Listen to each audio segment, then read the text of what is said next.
Hey everyone, this is Alex, and welcome back to the Two Dudes Brews and Reviews podcast. Today, Austin and I are talking about a movie that truly tested our will to live. It's 2011's Jack and Jill, a comedy, and I'm using air quotations when I say that, starring Adam Sandler as both of our main characters. I would say more, but that would require effort, something that was obviously missing from this film. If you like what you hear, please subscribe to the podcast, and if possible, tell your friends about us. With that being said, we hope you enjoy the show.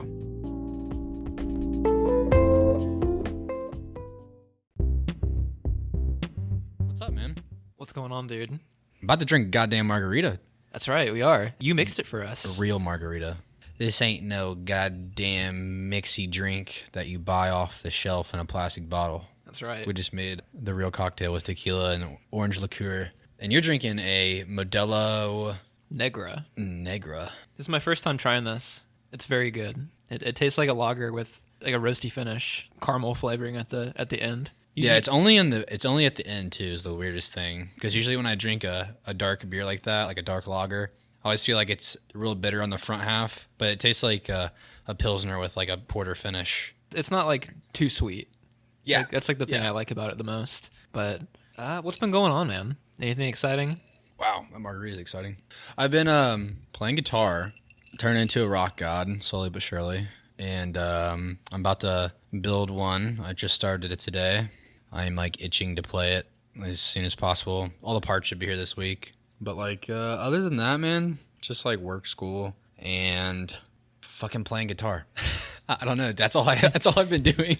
I'm so glad that you like took guitar on. Like you like really got into it. I'm obsessive at this point. Because I think like the first few times that I showed you how to play like chords, and you would play a few chords and be like, damn, my fingers hurt. And then we'd like give up on it for the night. And now you come over and you're like, I want to play guitar like right now. Yeah, I immediately pick up the guitar. So I'm glad. It's going good. And you're getting better every time I see you. It's kind of exciting. I have no fingertips right now. They're so calloused. Can you see that? Yeah, they look a little rough, don't they? That's the guitar callus. It's begun. Be prepared for that to be there forever now. Yes, I've noticed that it'll never go away. But yeah, it's been fun. We started playing like back in November. Like you started showing me the ropes and stuff. Like showing me like basic chords, like first chord like E major, like the easiest shit. Like I never play E major, but like E major, A minor, C. I remember when a C used to be like an Olympic workout. Like I just remember like playing a C and being like, holy shit, like I don't know how you do this. Now I'm like playing like variations of like different chords and stuff, and like shit, technically I've been writing my own song. Yeah, that's true. Have you I feel like I've unlocked like a different part of my monkey brain. It's funny that you say you don't like playing the E major, because like for the first couple years that I played, I like never used it in anything. Mm-hmm. And now it's become like one of my favorite chords. Have you seen any good movies lately? New or old? Honest to God, I don't think I've watched a movie since our topic today. But I have been watching... I'm so sorry. It's all right. I'm ready. I'm prepared. I've been watching Invincible on Amazon Prime. Like, that's not one episode left. It comes on this weekend, like on Friday. It's pretty all right. I think I want to read the comics now, because I don't know how long the distance or like the space of time between the seasons is going to be. So kind of want to get ahead on the story and stuff. And then I can be like a fucking elitist and be like, this is so much better in the comic books. Like some shit like that. I'll be that guy now. But other than that, man, for real, just like chilling. I want to ask you, but what you been up to? Like in life or like movie wise or either? Both. And life wise, like not a fucking thing. Usually the only thing I look forward to is doing the podcast every 2 weeks in regards to like movies and stuff. I watched that Nobody movie. Oh, shit, yeah, I forgot about that. I think that's like the newest thing I've seen. I didn't know what it was going in, but it ended up being, and I think you already kind of knew this too, but it's like a John Wick clone, but it was very fun. Yeah, it's John Wick without like the dead family and like a more charismatic, not even that charismatic, I shouldn't say that, just not Keanu Reeves, just not like introverted. He has a lot more dialogue, I'm sure. Sorta, yeah. He kind of plays like a broken man. It's Bob Odenkirk, who I like fucking love from Better Call Saul and various other things. I didn't know what kind of movie it was, so when he starts like beating up people like 5-on-1, I was like, oh my god. So you like went into it with like no idea of what the premise was and stuff? Like, did you just put it on because like he was on the cover? Pretty much, yes. Nice. Because like he's not really a lead actor guy like that. No, he's not. No. And like I'm such a big fan of him that like when I saw that, I was like, hell yeah, I want to go see this. Hell yeah. I watched the UFC fights. I ranted to you earlier about it, but like they were so amazing. I've missed the crowd so much. Like I really enjoyed like because they were doing the fights without the crowd and stuff. Because like it felt like a little bit more intimate to really focus on like the technique and stuff, and it's like less like a performance and more like you're watching like a match.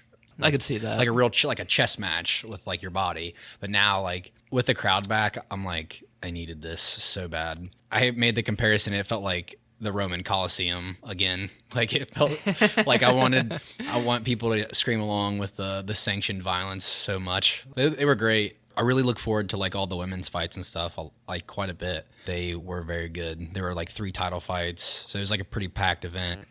And then Chris Weidman snapped his leg, and I will never watch that clip again. It's disgusting.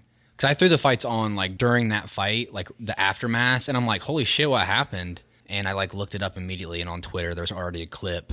I'll make the comparison. It looked like his fucking shoe fell off, but it's his fucking leg. It's so disgusting. But they were good. Me and Elizabeth did that on Saturday. Oh, I had my goddamn birthday. My birthday was this past week. That's right. I forgot already. It feels weird. I don't know. It comes and I'm like, anyway. It's just a day. Birthday's on 4/20 for all of you that want to know. That's how you know this is a special man right here. Yeah, I'm really special. I celebrate the anniversary of Columbine on my birthday too, because I was born on that day. Like, and the birthday of Hitler, of the world's greatest, most charismatic leader. Dude, listeners are leaving by the droves now. I don't really know a whole lot about Hitler. I mean, I know He was bad. He was not good. But like I've never like dove into that, like besides outside of like high school and stuff, but I forget that shit already. I was really big into like World War II stuff when I was younger. Really? So yeah, I liked reading about stuff like that. Like nowadays I don't really give a fuck about war, but back then it was exciting to me, you know, when you're a kid. So when you're a kid, you're like, it's just some movie shit. Like Saving Private Ryan was like one of my favorite movies when I was young, even though I probably didn't understand a whole lot. I just know that like people got mangled at D-Day. That's where your violent humor comes from. That's true. I don't know if I laughed back then, but maybe I should go back and just watch people get ripped apart. Exactly. All right, yeah. Fair enough. Let's talk about this fucking masterpiece of a movie we just watched. I love how we've just been putting it off this whole time. That's all right. I'm going to go ahead and go out on a limb here. I didn't hate it as much as I thought I was going to. I went into it like just trying to enjoy it for like what it was. I didn't enjoy it from like a technical like I enjoyed it for the meme. I just like turned my brain off and I'm like, okay, whatever. Damn, now I don't feel so bad now. Because like I was going to start this show and be like, I'm sorry, Austin. Like I thought that your children's children were going to feel the psychological damage from this film because I fucking hated it. Oh, listen, it is a shit movie, but it was kind of fun. This is such a departure from like what we usually talk about. So I'm like, you know what? Maybe it's okay that like we're talking about some dumb shit. Like this will be fun to meme up about. I went into it with like a certain attitude because like we both knew that this movie was bad. It's got 3% on Rotten Tomatoes. It's got like a 3 average on IMDb. It won all the categories of the Razzies the year it came out. Which is like the bad Oscars, basically. Including Adam Sandler won both Worst Male and Female Actress. That's awesome. So like I was like going into it, I was like, I'm going to try to enjoy it. Like, I'm not going to just, like, go in with the attitude that I'm going to shit all over this thing. Like, I'm going to, like, try and look at it from, like, a real casual viewer. Dude, the first 15 minutes, I went and checked the timestamp, and I was only 15 minutes in. And I was like... Holy shit. I thought I was, like, 40 minutes in already. Jesus Christ. I remember when the movie opens... I remembered like that sequence from when I was younger when I saw it, like the twins and they were talking, and like at first I thought it was like legitimate, like they were like legitimate interviews, which they think they were to an extent, but like they definitely like threw some like made up lines in there and stuff. It like went through like these twins and like slowly became like more like done up for like film and stuff, and then you get like the sequence of Adam Sandler, like Jack and Jill, like their characters like growing up and shit. I like the home footage. Mm-hmm. Did you find it weird that they dressed up a young boy in drag for this footage? I didn't even pay attention. You didn't get that? Honest to God, I turned my brain off for that. I think when it showed the babies, one of them was a female, but then like as they started to get older, like adolescents and stuff, It was just the same. it was like a boy with a wig on. And I was like, this is kind of weird. There's a lot of weird shit about this movie. Like, a lot. Fucking Like, tell me about it, dude. Weird moments in the movie that like when it was made, it probably wasn't, but now it's like, there's like so many dead people in this movie. Is there? Yes. He did the talk show with Kelly. Oh, Regis. Regis. Regis Philbin. Yeah, he's dead, correct? Yeah, I think he passed away in like the last Couple year years, or two. Yeah. And then Kobe Bryant has passed away. He was like in the Lakers game and stuff. There was a couple others, I thought. But yeah, it was just like weird seeing them. I didn't even think about that. Yeah, like it was just weird. I couldn't like put the movie like in the frame of mind that it was a movie because I just felt like Adam Sandler not playing Adam Sandler, but then like he's hanging out with like all these people that are celebrities in the movie playing themselves and stuff. So it was just like a weird like dynamic because like no one is playing like a character. Yeah. So like they're just playing themselves and it's kind of weird. This might be jumping ahead, but this kind of goes with what you just said. A scene at the very end of the movie, all of like Sandler's like usual buddies, like David Spade and like all these people are in the scene with Jill, and they make a comment like Rob Schneider. Yeah, like Rob Schneider exists independently in this universe outside of Yeah, all these other it's fucking so people. Weird. It's so weird. It's like so fever dreamy. And like David Spade's dressed up as like some slutty white bitch from like their high school and stuff. It's so weird. It was very unpleasant. So fucking weird. Who he was dressed up as, like his like character, I like see them in real life. Do you feel like they put more effort into David Spade's like prosthetics than they did The entire Jill? movie? Yes. Like David Spade. David Spade looked like a woman. He was a way more convincing woman than Adam Sandler. Adam Sandler puts fucking cantaloupes in his chest in a dress, and like I'm pretty sure that's what he did. Like when he was playing Jill, like there's a sequence like where he like dresses up as Jill. It's fucking weird. And I'm like, this is like he's just getting in character. Like it's fucking weird. Before we like jump too far into like the discussion of the movie, I do have a question for you. What's like your overall opinion of Adam Sandler, like his like career and stuff? I just remember him like being littered throughout my adolescence, and like now I'm just like, oh yeah, it's Adam Sandler. Did you like love him as a kid? Like, did you? As a kid, yeah, I watched a ton of his movies. Same. Grown Ups, like Happy Gilmore, Billy Madison, stuff like that. I was like, oh, these are hilarious. But like coming at it with like the critic mind sometimes that I have, it was like weird. Like I could see the holes. I could like see the holes in this, like the story, or like at least like the little shits given about acting and stuff. And then now I'm like, holy shit, like my whole life has been a lie. Like this shit is not good. Kind of in the same boat as you, because like I grew up and I loved Happy Gilmore, Billy Madison, and like Waterboy. Those are good movies. Yeah, they're not bad. Like in comparison to this, like it felt like there was some kind of like effort put into the story of those movies. Don't you feel like something was missing the whole time? Don't you? Like I feel like Adam Sandler, his character Jack, is like missing the flair. He's like a blank slate. Yeah. In this movie. Yeah, it's weird. I used to have the opinion that like Adam Sandler, when I started getting older, I think the first movie that I hated was I went and saw Grown Ups in theaters with like some friends, and we were walking out of the theater. I was just thinking like that movie was like nothing, because that movie is kind of similar to this one in a way. There's not like that movie has less of a plot than this one actually. The thing about that movie is like there's so many like of like that Adam Sandler crew. They're all like just hanging out. Like, cause I don't know if you know this, but like they all like go on vacation. Like that's their vacation, and then they like shoot the movie during that. I just know for a fact like they probably went on a cruise. Yeah, they probably like just were hanging out like on a cruise ship, like, and they're like, oh yeah, we got to shoot these couple scenes real quick. I think you just figured out the reason why we're drinking margaritas and Mexican lager tonight. Because they take a Mexican cruise. Yeah, like I was thinking like Adam Sandler is going on vacation like constantly for these movies. So like I'm gonna treat this podcast like a fucking vacation today. Yeah, we don't have to think too hard about it. There's nothing like to dissect other than like the shitty aspects of it. No, it is. This will mostly be like commentary on the things I hated about the movie. I do have some positive things to say, so this won't be like a total like dookie fest for me. I think the only redeeming aspect that like I like is like Al Pacino. His character's so over the top. Him playing Al Pacino like as a madman. Al Pacino playing Al Pacino, but just like over the top Al Pacino, which he saves this movie. Yeah. Oh, 100%. Saves might be the wrong word. More like makes it bearable. Because he doesn't appear on screen till about like 30 to 40 minutes in, maybe. Mm-hmm. And up until that point, I think I was dying. When he became a regular character, like every time he was on screen, like I just paid attention to him, pretty much. Yeah.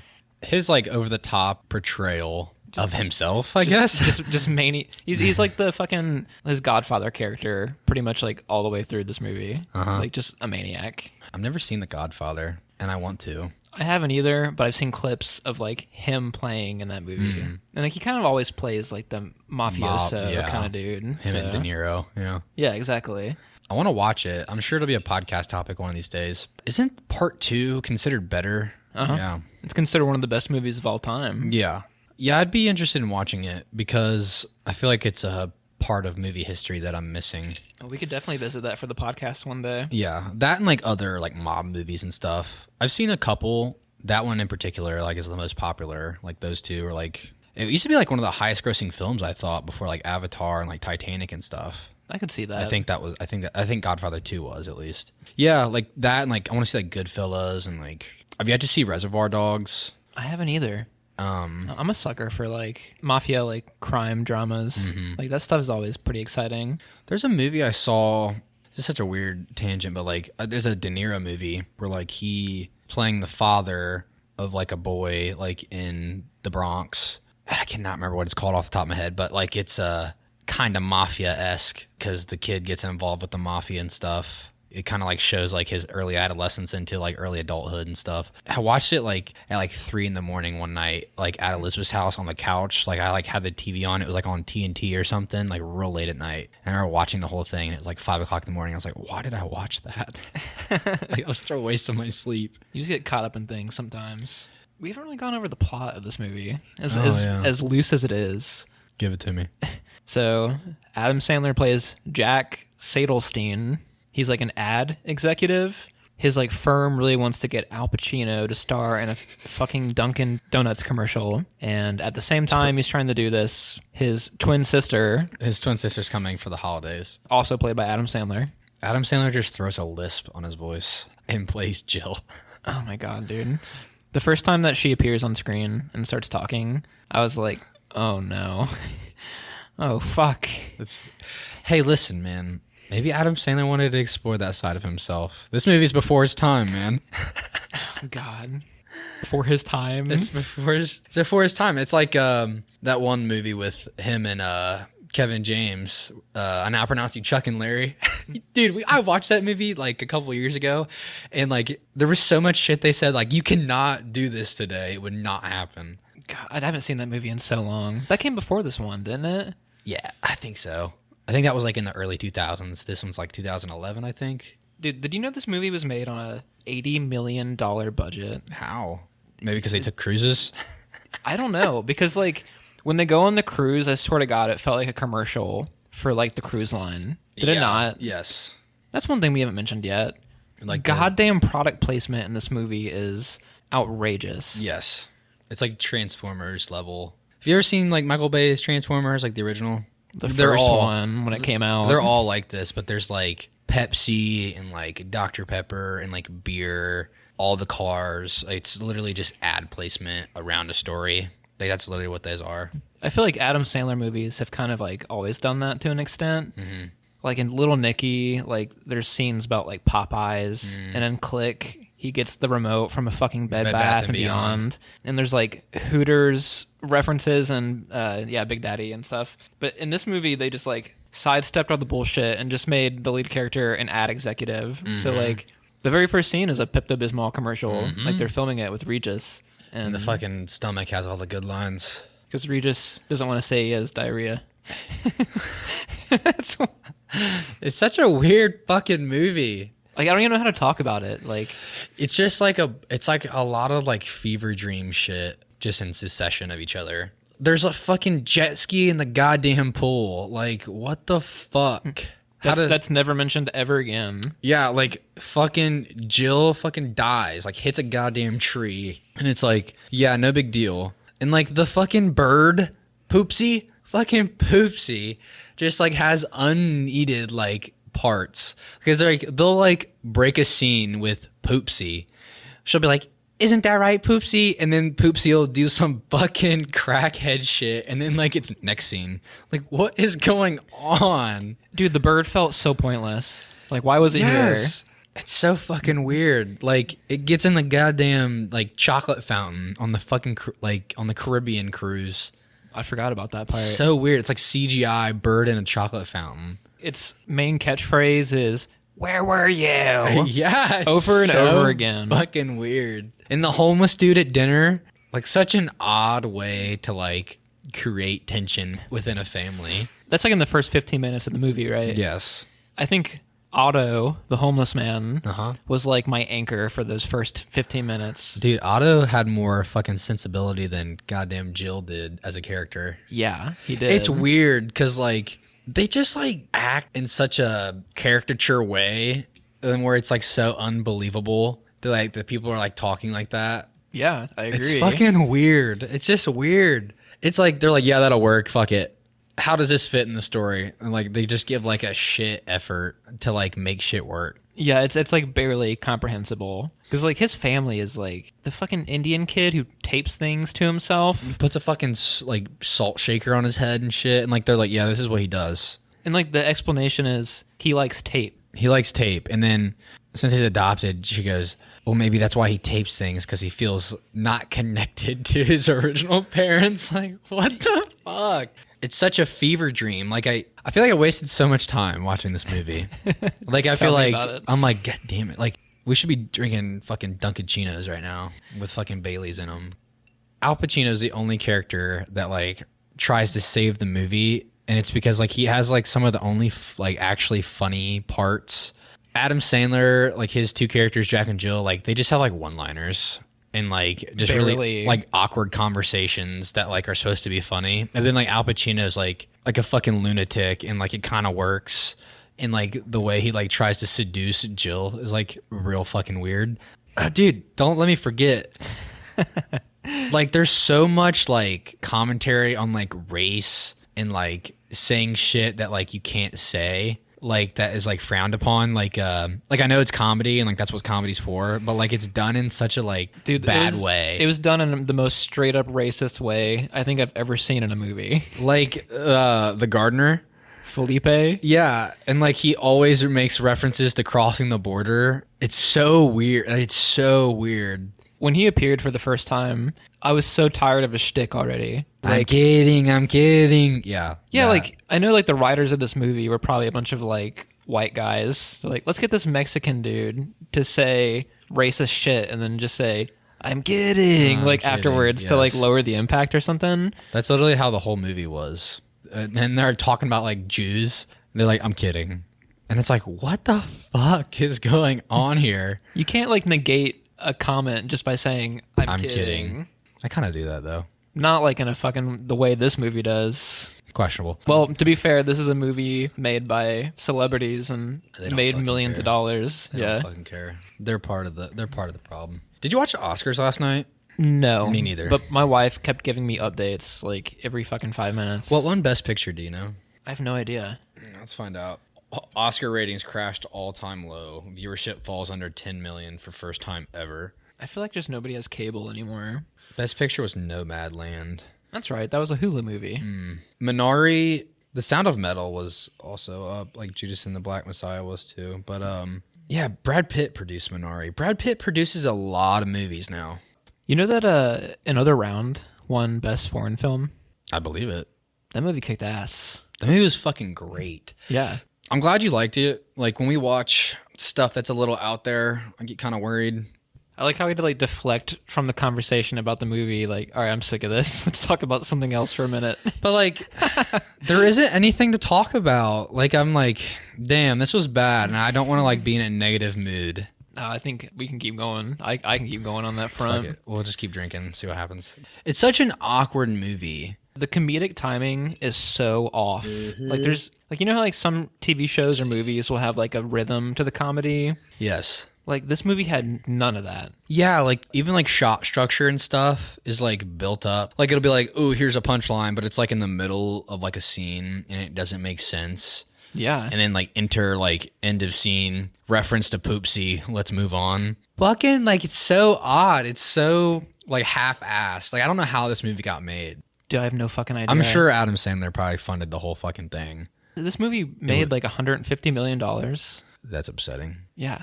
I mean, I'm sure. I just spent $3 on it on Vudu to rent it, so I'm upset.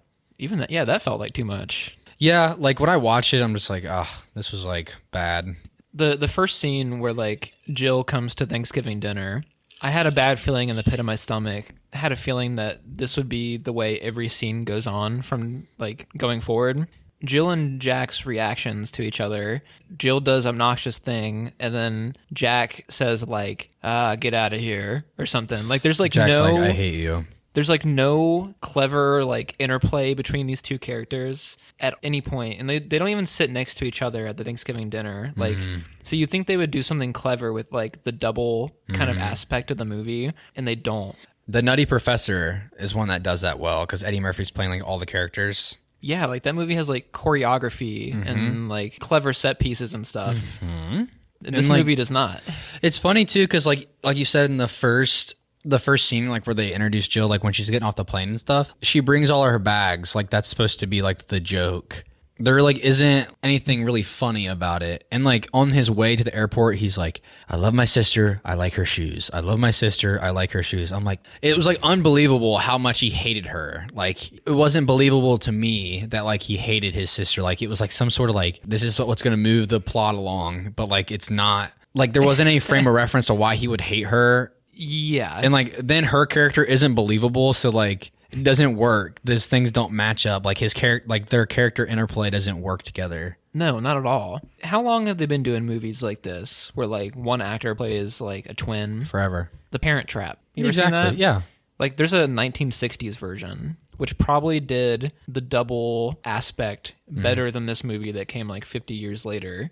Yeah, like you think they would have like used some CGI or something, but I think Adam Sandler should literally just in drag. Yeah. Like they would have made it more believable. Yeah, he's not believable as a woman, like, even 1%. Like, I think, like, there's, like, parts in the movie where, like, they're standing across from each other, and, like, she has, like, hella chest hair. Adam Sandler, like, didn't feel like shaving his chest, so he just, like, fucking left it there. Like, who cares? The one thing I did notice is that her legs were shaved, and I'm like, Adam Sandler had a movie break moment, and I'm like I pulled out of the story real fast, and I'm like, Adam Sandler had to shave his legs to do that. Yeah. Like in real life. I'm like, that's so weird.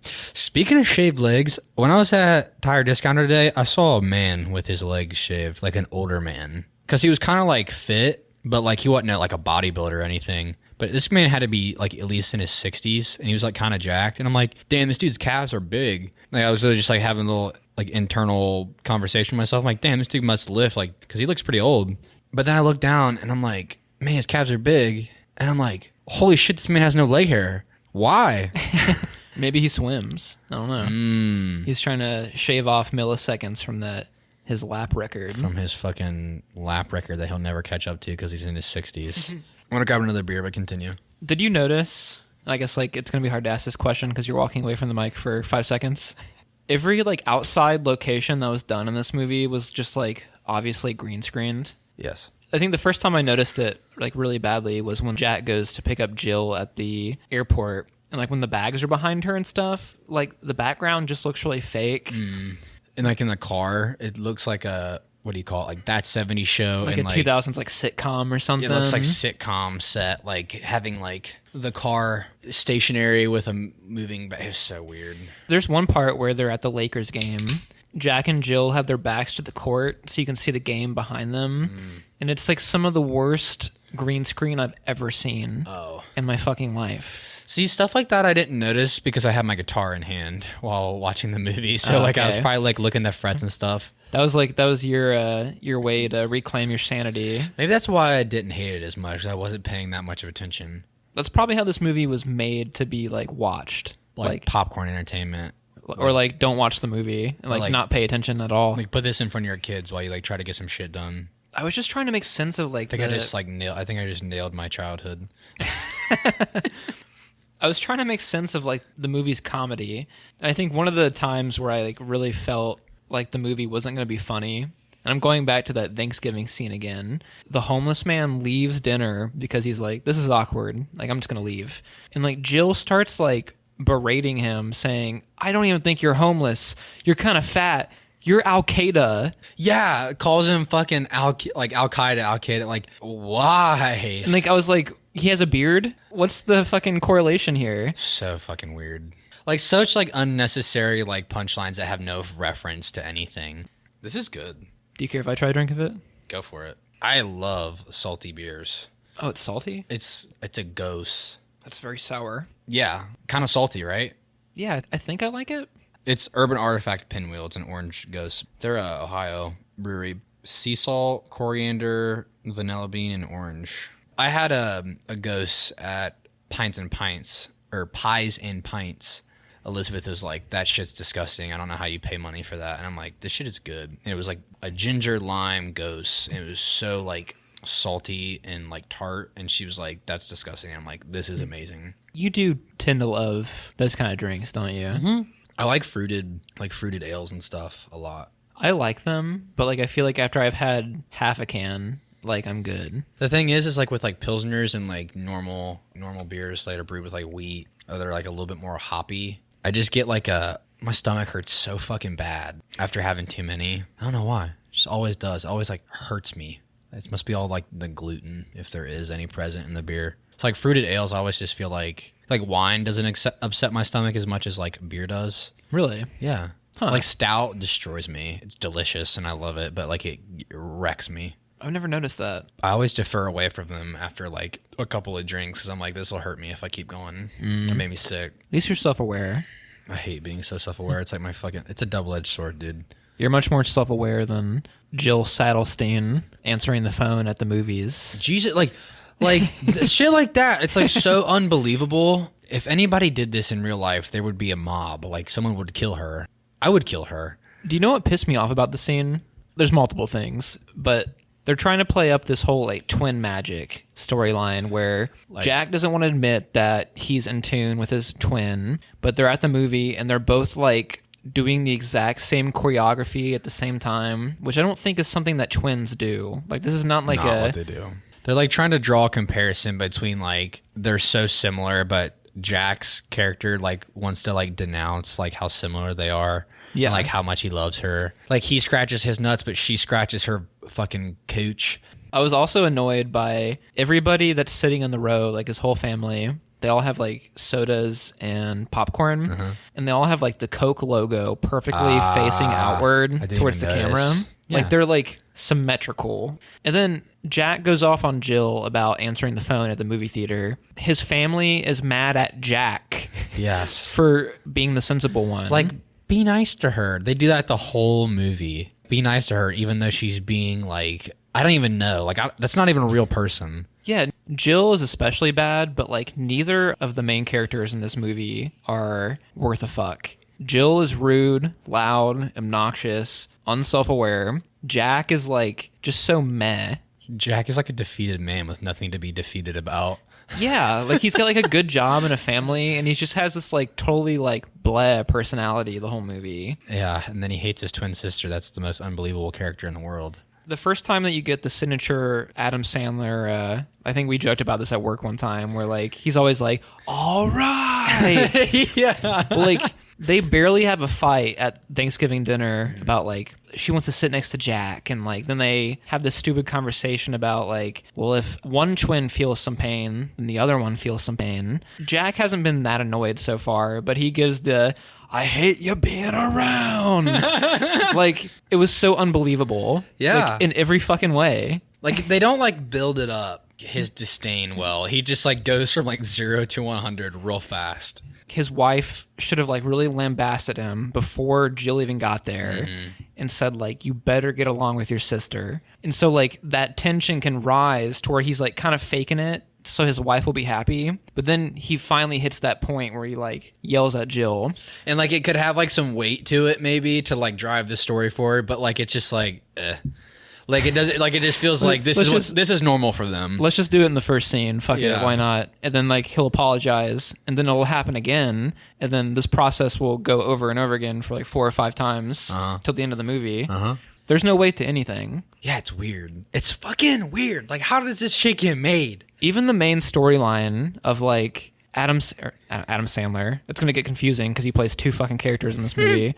Jack. There's no weight or like tension regarding like the storyline of him getting Al Pacino to play in the commercial. I know they say like, oh no, Duncan is our biggest client. Yeah. But like, who cares? Like saying that like they'll back out and like people will lose their jobs, but like it doesn't seem like anyone gives a fuck. No, it's never mentioned again. Seem important, yeah. It's all just about getting Al Pacino to do this.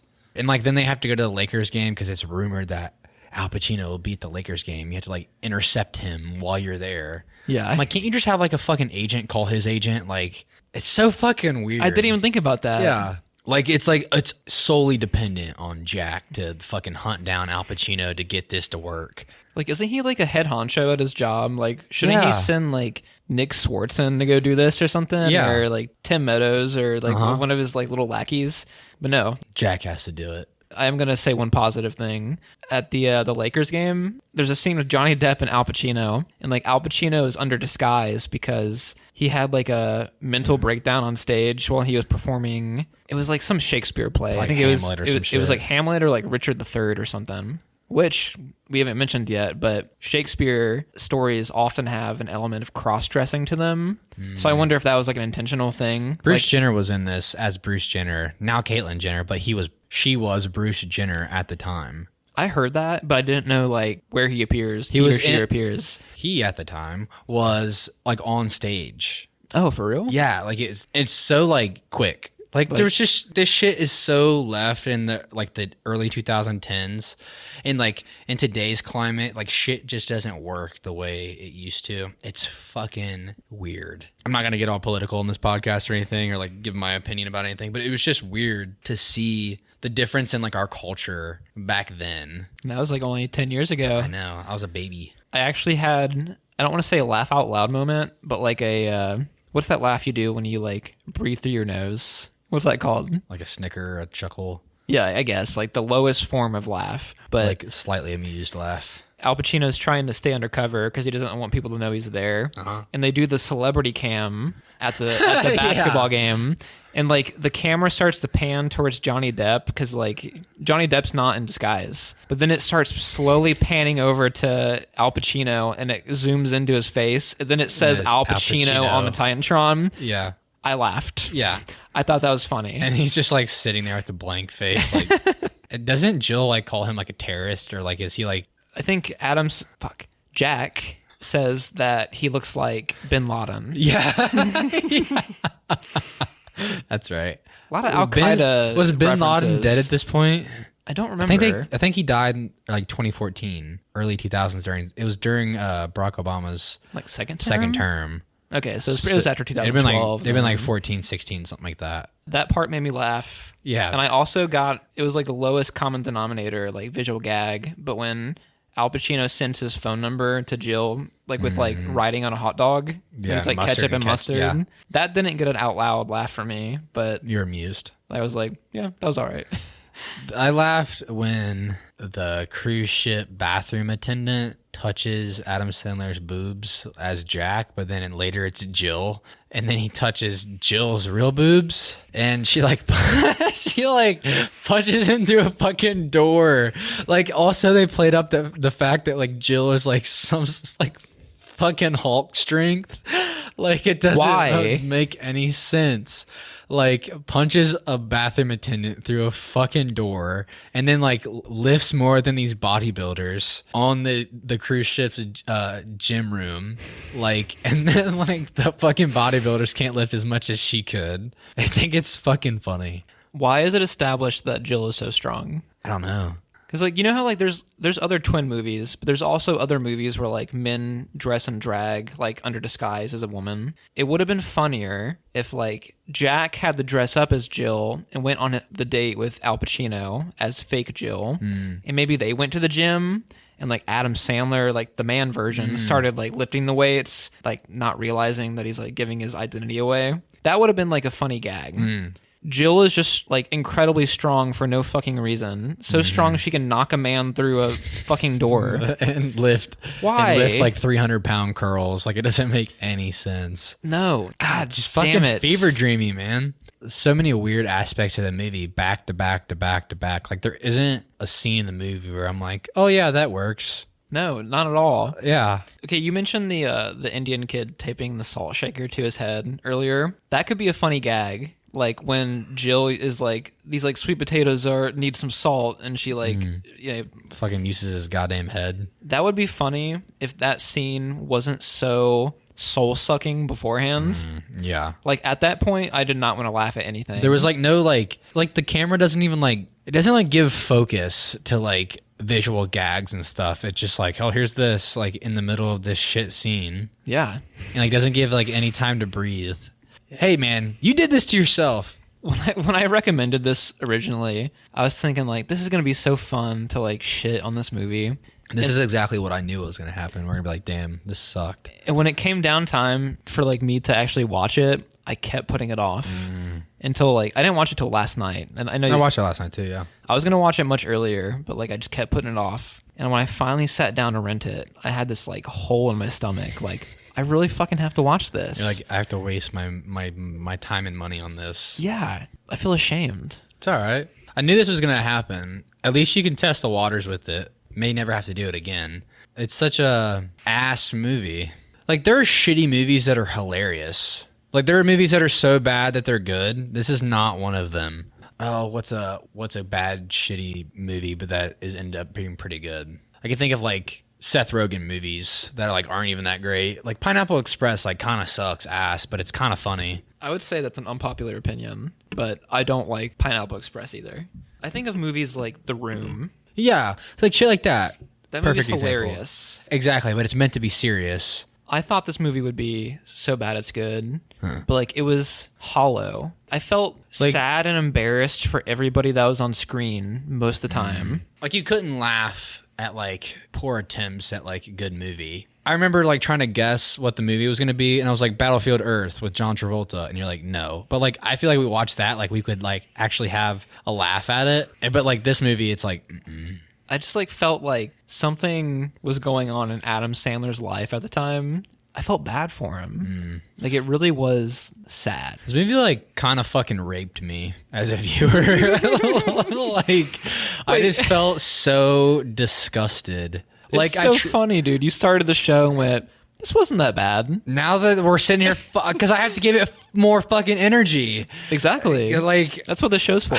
Damn it. It really isn't that bad if you're just like, that was ass, but oh well. Like I was really dicking around with my guitar. Like I was enjoying playing the guitar, like practicing my fucking solo work and shit. Like now that I have to sit here and talk about it for well over an hour, I'm like, fucking shit, dude. Like why did you do this?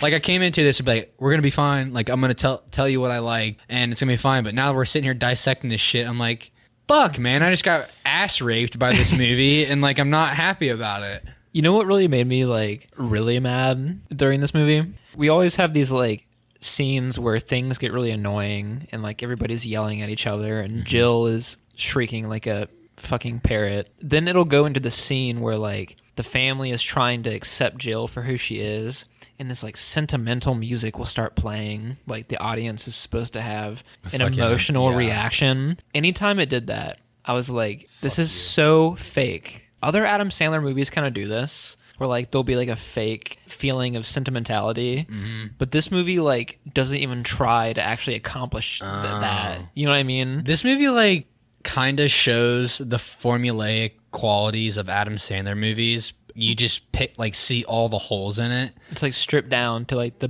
bare minimum. It's stripped down to the formula. It's like such a piss poor attempt at it. You know what scene actually made me laugh? Jill goes on the date with Al Pacino. Fun Bucket. Oh. Norman McDonald. Yeah, with Norm Macdonald, who I kind of like, actually. I actually like Norm Macdonald as a comedian as well. And I didn't feel embarrassed for him because, like, at no point was he tolerating Jill's bullshit. Yeah, he was like he was a real horrified. fucking person. Yeah. The second she walks down the stairs, he looks horrified. And they... Fun bucket. So fucking bad. They go to eat dinner, and he's like, I have to go to the bathroom. And, like, Jill goes to look for him in the men's bathroom, and, like, when she leaves and can't find him, he's like hanging on the light like Spider-Man. Yeah, he's like hanging upside down. I laughed at that. Yeah. But I was also wondering, why didn't you just sneak out the front door? Like, how long has this man been hanging here? Yeah, like, or was he sitting in the bathroom that long, and when he came in, or when she came in, he was just like, holy fuck, holy fuck, holy fuck. Like, you don't care about any of the fucking characters. Can we talk about Katie Holmes in this movie? Yeah. Why? Why was she here? Why did she do this? They might as well, for one, this is the most degrading thing she's done since marrying Tom Cruise. Mm-hmm. They could have just hired a mannequin. She has like no lines, and if she does, like, they're so empty. They're like meaningless, pointless lines to like encourage Adam Sandler to like love his sister. Exactly. She plays generic supporting wife. I swear this is one part where after Jill gets back from Felipe's birthday and she has diarrhea What the fuck? in the bathroom because she ate Mexican food, another like weird stereotype that makes its way into this movie. Mm-hmm. Like Jack and Jill have this like heart to heart, and in the toilet.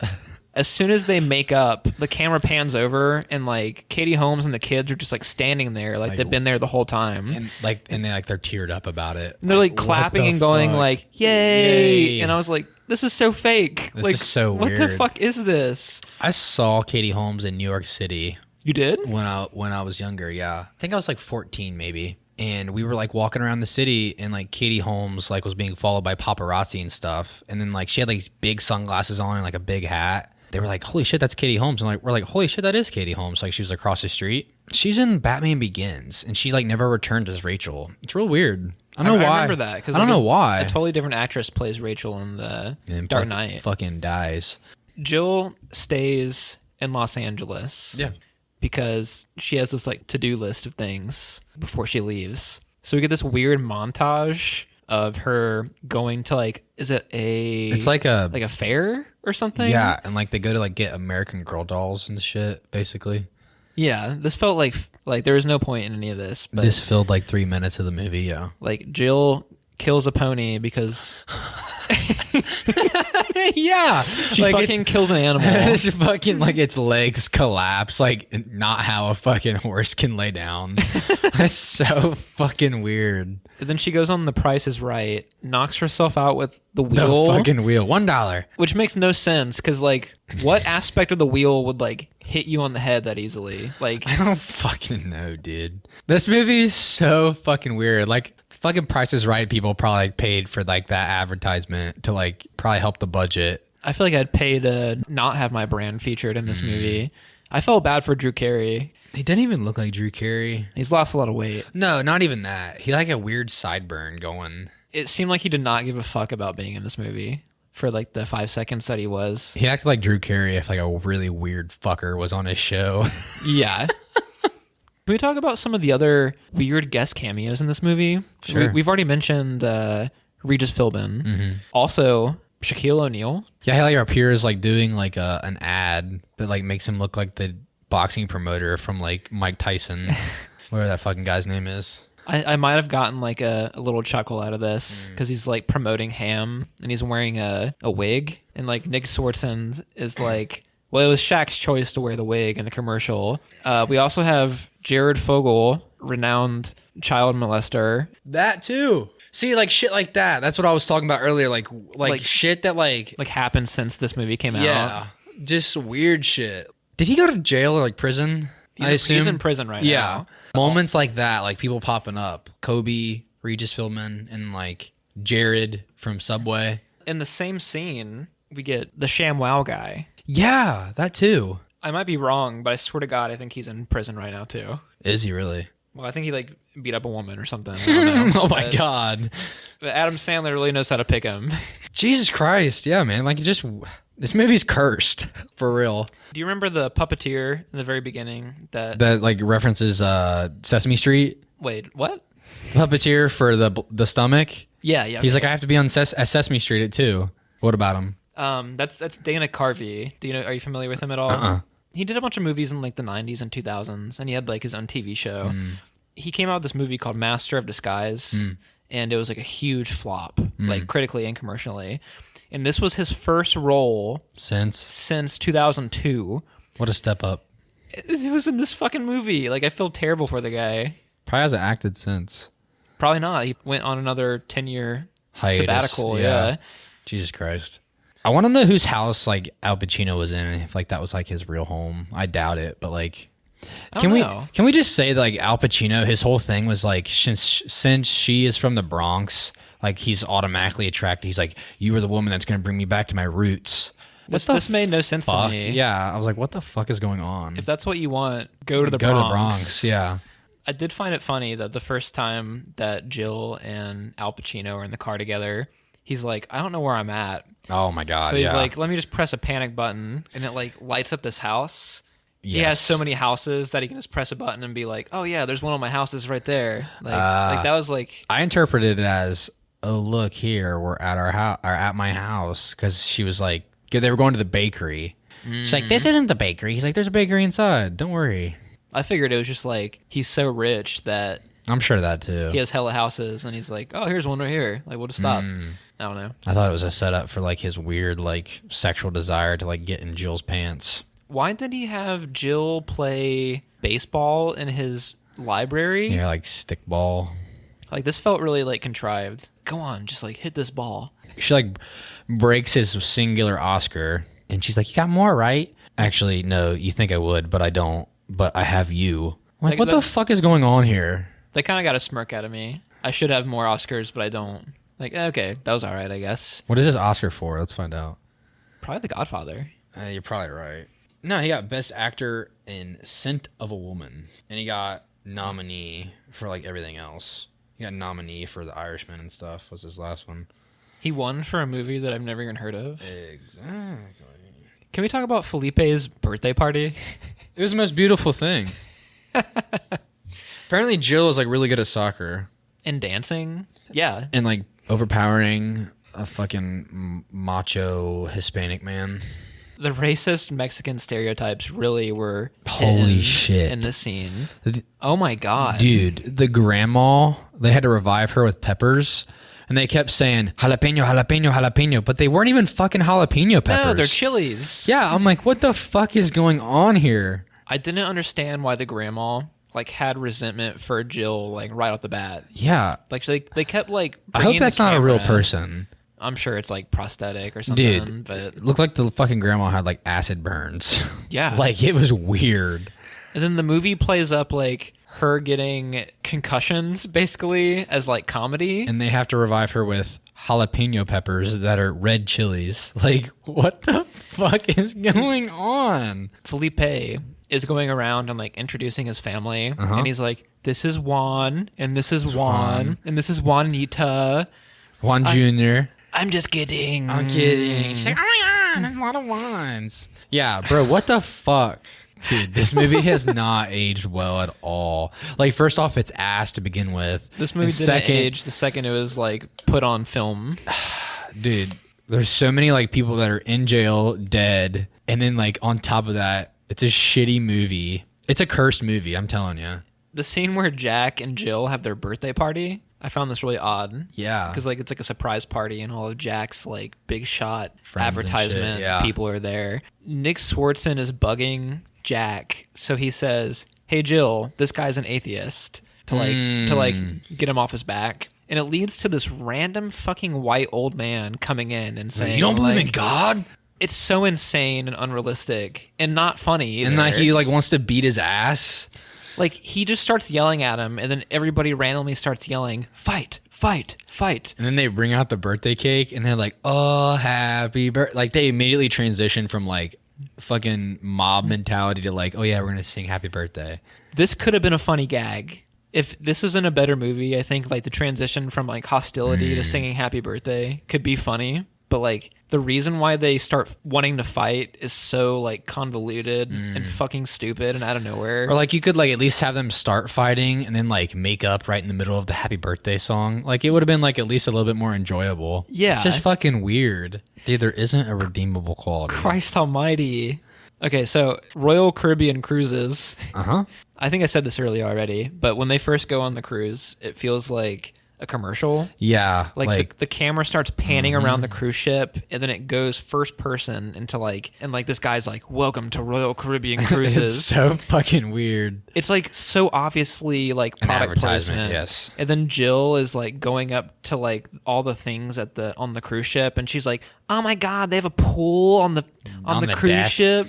There is like terrible pacing throughout the whole movie because like it was like we're on the cruise now. They kept hinting at the cruise like the whole movie, but then it's like now we're on the cruise. What's up? It didn't really serve that much importance either. No, only the fact is Al Pacino has a helicopter come down and like pick up Jack dressed as Jill.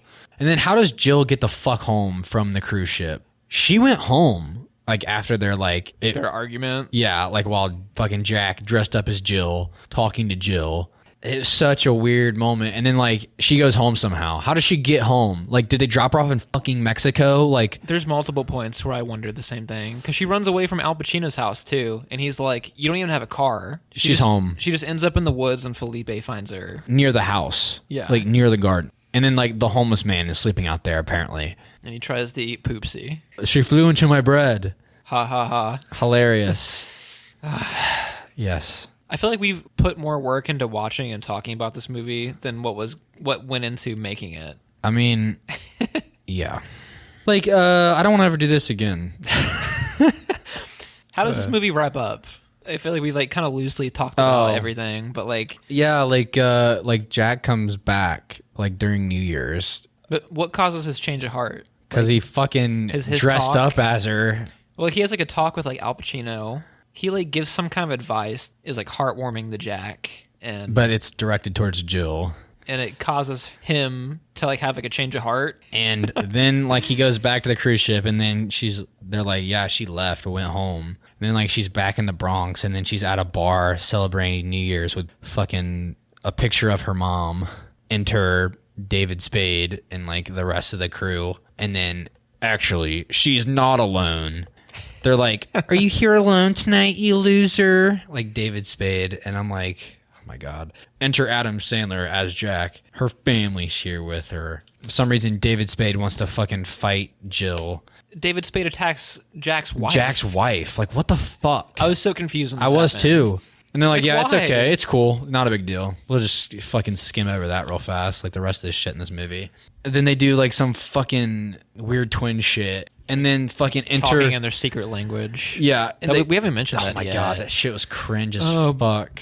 Like, what do they call each other? Like Pogogo and like Pokey or something? Yeah, Pokey and Pagogo or something. Yeah. And they're like... Everybody's like, oh my God, it's so beautiful. And then I'm like, oh my God, please fucking end my life. This is one of those scenes with the forced sentimentality. And then like enter Felipe, and he's like, I love you. And she's like, I love you too. And jumps on top of him. And they're like, don't kill the man. He couldn't even be committed enough to the role to like kiss another man. I know that's a weird thing to say, but like, Yeah. like you know, Yeah. Adam Sandler like wanted to put the least amount of effort in, so he's like, I'll just hug this dude. you. Fuck it. Yeah, you could have kissed him, and then I'd been like, yeah. Not that I want to see Adam Sandler like Kiss another man. kiss another man, but like commit to the role, man. If you're gonna do it, fucking do it. Oh Well, he my wouldn't God. even kiss Kevin James in I Now Pronounce You Chuck and Larry. That's right. There you go. That's the whole thing. Like, they had to prove that they were gay. He couldn't kiss Kevin in front of the court. It was fucking weird. We should watch that movie next. If you recommend another Adam Sandler movie, You'll I'm die. going to walk away from this podcast the same way many people probably walked out of the theater when this played. Imagine paying $20 for a couple to see this movie on top of popcorn and don't even want to think about it. I wish I could be a fly on the wall, like in the theater when people watch this. Like, I don't want to be a human watching because that means I had to pay to get in. But if I was a fly, I could watch the reactions. I want to see who actually thought this movie was good, if any. I thought I enjoyed this movie until we sat down. You thought you'd enjoyed it? I was like, it was all right. And like, I didn't hate it that much, but then I'm like, fuck? Dude, it's bad. It's so bad. I feel like I've been abused. Yeah, me too. Hey, you did this to us. We didn't have to do this. We could have done chocolate starfish. It's coming one of these days. Oh, God. You'll like litter it in like 3 years from now. You're like, it's time. I'm like, what? You're like, chocolate starfish. It won't be that long. It's sooner than you think. God damn it. Please no. This movie doesn't deserve a rating. Can we go like in the negatives? I give it like a 0 out of 10. Yeah. Like a 1. Dude, I don't. It's not. Dude, I can't even give it a rating. Like, I hate it. I don't want to give it a rating. I hate it. I mean, dude, the loose plot, the lack of comedic timing, the shitty cameos, especially those from future child molesters and woman abusers, the inconsistency of everything. There's so much to hate about this movie. 0 out of 10. 0.5 out of 10. 0.5 for like the 2 chuckles. I give it like 0.5 for just Al Pacino. That's what I'm saying. I don't know how shit like this gets made. Don't they usually screen these things for like corporate investors? Yeah. You know what we didn't mention? What? The Dunkachino commercial. Dunkachino. I want a motherfucking... What's my name? Al Pacino or whatever. God damn it. Yeah, they finally did the commercial. Then he's like, no one can see this. Has anybody seen this? He's like, yeah, I've actually shown my wife and my kids. They're like... You must kill them. Yeah. He's like, any copies of this must be burned. I'm not going to lie. The Dunkachino was kind of dope. The Dunkachino commercial would make a really good Saturday Night Live sketch. Yeah. Or something. There you go. It's not a real advertisement. God, well, no. Of course not. I mean, the whole... Dude, Dunkin' Donuts just got the biggest plug. I didn't even think about that. This makes me not want to go to Dunkin' Donuts. I'm going to go... Next time I go to Dunkin' Donuts, I'm going to ask for a Dunkachino. And they'll be like, what? And I'll be like, what's my name? Say hello to my chocolate blend. Like, fuck you, Dunkin' Donuts. This entire movie felt like an insufferable, like a below average SNL sketch that was stretched out to like 90 minutes. This felt like, what do you call those? Those TV ads. An infomercial. It felt like a really fucking shitty hour and 30-minute comedic infomercial. Dude, after this movie, I wanted to wash down my pain with some Pepto-Bismol and like maybe a Coca-Cola and then fly American Airlines and also get a coffee from Dunkin' Donuts. All while exploring the Caribbean on a Royal Caribbean cruise line. I don't even want to go. I'm supposed to go on a cruise next year and I don't want to go now. Because Adam Sandler went on one? Yeah, like Adam Sandler will be there shooting a fucking movie. And I'll be like, what the fuck? He'd be like, yeah, this is my new movie, Jack and Jill 2. And I'll be like, and die. Do you think he like knows how bad this movie is? I feel like he has to know. I saw like an interview with him, almost like kind of like 60 Minutes style, where like they were following him around like the neighborhood in New York and stuff. Like he's like playing basketball and stuff. And like he's like, I thought people liked that stuff. Like, he's like, I thought people liked my movies. But it was like during Uncut Gems, like when it released and stuff. And they're like, this is such a departure from your normal role, Adam. Like, tell us what you think. And he's like, I thought people liked my movies. They used to. I guess. They really liked Uncut Gems. I've never seen it. I know you like it a lot. That movie's awesome. And that's why I can't say that I hate Adam Sandler. Every like 10 years, he'll do like a dramatic role. Movies like Reign Over Me. Oh, I love that movie. You've seen that? Yeah. I don't know many people that have. Like that. I love that movie. The Paul Thomas Anderson movie, Punch Drunk Love. Mm-hmm. That movie's good. Uncut Gems is awesome. Mm-hmm. He can act. Yeah. He's just like fallen into this comfort zone where he's like... I can't believe you've seen Reign Over Me. Sorry. A long time ago. But I remember it was good. I liked it. He just knows he can get signed on to a dumb comedy with no effort. And he can hire all his buddies and get them paychecks. Mm-hmm. And he gets an automatic $20 million paycheck for every movie he does. He has like no incentive to really try. Well, like his filmography was never built upon like great acting anyway, so he has like no incentive to actually do that shit. Let me try to brighten up your day. Okay. I was trying to pick something. I was really inspired when Ryan was like, "What should I watch?" And I'm like, "Fuck, man! Like, if you're really asking like what you should watch," and he was like something on like Netflix or something. He suggested he watch The King, and he like really loved it. And I'm like, "Yeah, it's great." I'm sure he didn't like give it as much like intellectual like critical thought as we did, but like I know he liked it. He said like, I like medieval shit like that. I'm like, I gotta think of something that some like other people can watch that might be available like on a streaming service or something. But I also like kind of wanted to follow up with like something not so serious, or at least not as dramatic. You did such a shit movie, but